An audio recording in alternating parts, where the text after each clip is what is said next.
I think that the relationship we once had with food, that has changed drastically. Slavery is one of those things that influenced our diets to a large extent. One of the things we know for a fact is that Massa didn't go out of his way to spend no certain money on food for the slaves, right? You eat the ends of everything, literally the ends, the end of the cow foot, the end of the fish, the ends of every little thing that was thrown away. That's what they gave us, you know. So you always get the preserved salted fish, the pigtail, the pig foot, the cow foot, whatever else it is.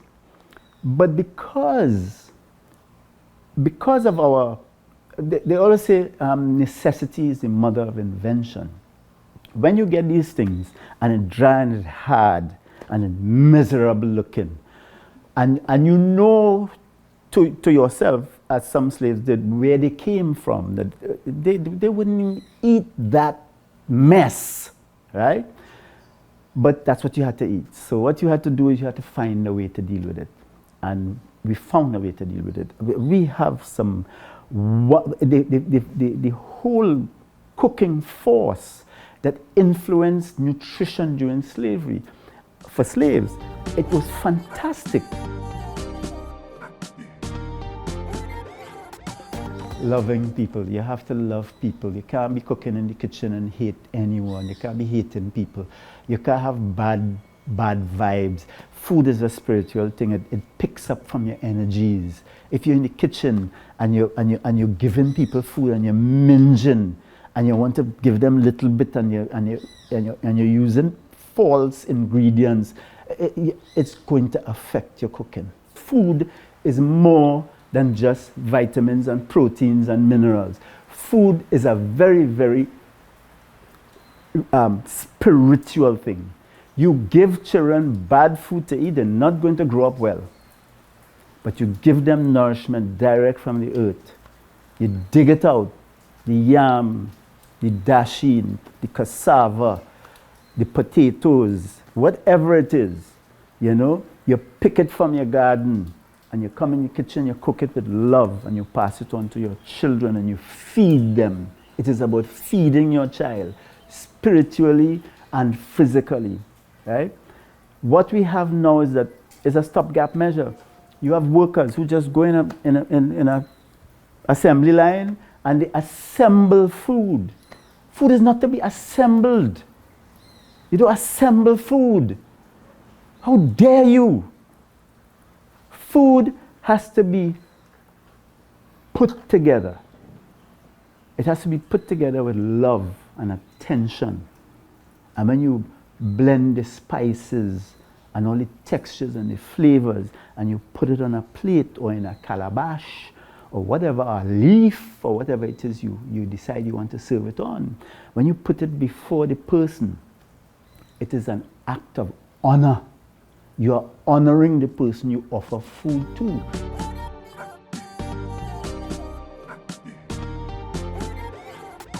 I work with what I have, and I always start small. I would do little things. I would do it in the neighborhood. I would say, hey, listen, I'm making bread, or I'm creating a particular dish. I want you to try it. I do it with my neighbors right next door here. Sometimes I produce sausages. And I carry it from my neighbor. I say, taste this and tell me. She said, oh God, yes man, it's beautiful. I love that. Where you putting it? And we have a discussion over the fence. I have had good, solid support from lots of friends. And let me say lots of my black friends. They have all chipped in with whatever little bit of money they have. Sometimes they pass, they drop $500. They say, hey, listen, I know you're going to do so and so here. Hold that. You know, and that's how it works.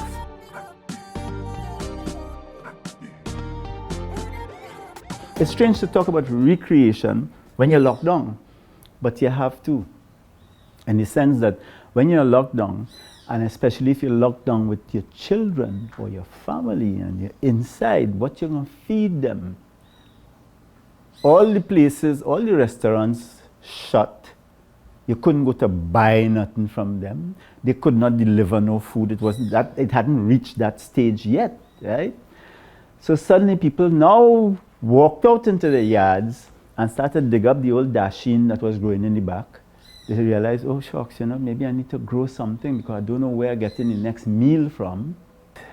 I had to focus my food now, in the sense that I had to now, I found myself wanting to teach my neighbors, my friends and people on Facebook and everywhere else about how to harness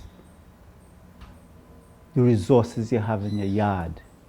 How to harness what is growing and you may not know about it. How do you find out about it? Is it edible? Can I eat it? Can I cook it? Should I eat it raw? And I started to do that. I started looking around. I used to walk around the neighborhood. I went up in the mountains there and I started checking to see what are the plants that are growing around that we can eat.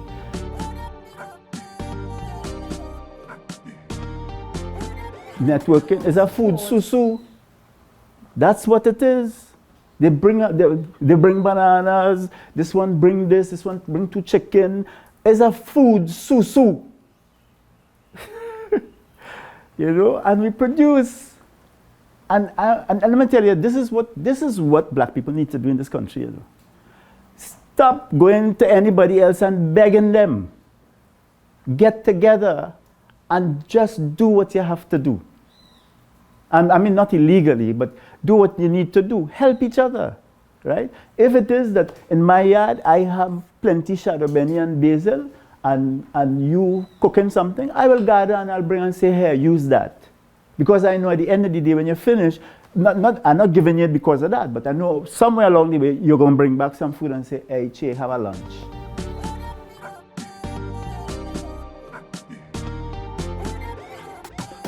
Talk to your people. Talk to the people where you are. Always start with where you are, the neighborhood you live in. What do people need? What do people like to eat? What would they like to eat? When would they eat? What's the best time to come out with food and share? All these are things you need to understand. You need to understand your physical movement of the place where you are. Once you're going into business, you have to look at all the opportunities and all the risks. You have to see the risks. What's happening in my area? Your food has to look good. You smell it, but it has to, you see it. You eat with your eyes. When you see the food and it's looking good, you want to eat it, you want to taste it.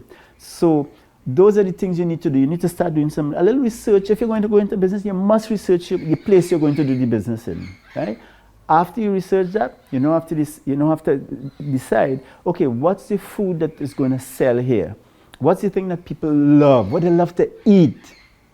And then, once you find that out, you start producing that in quantities that would serve a set amount of people on any one night. And then you would begin to realize, okay, I serve 30 people every night, but people still come afterwards. So now I could make it 60, and so you keep going. It's a process that you have to go through.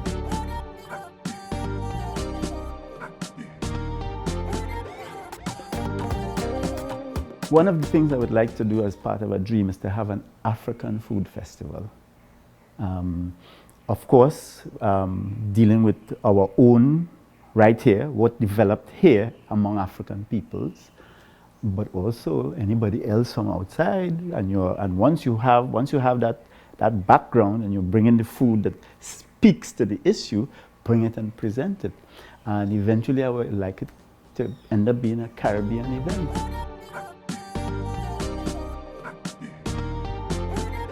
Go for it. Find a place, set up a thing, and just cook. The minute you start to cook and that food go in the air, people smell. They smell for miles. And when they smell food, the body will say, hey, I need to taste that.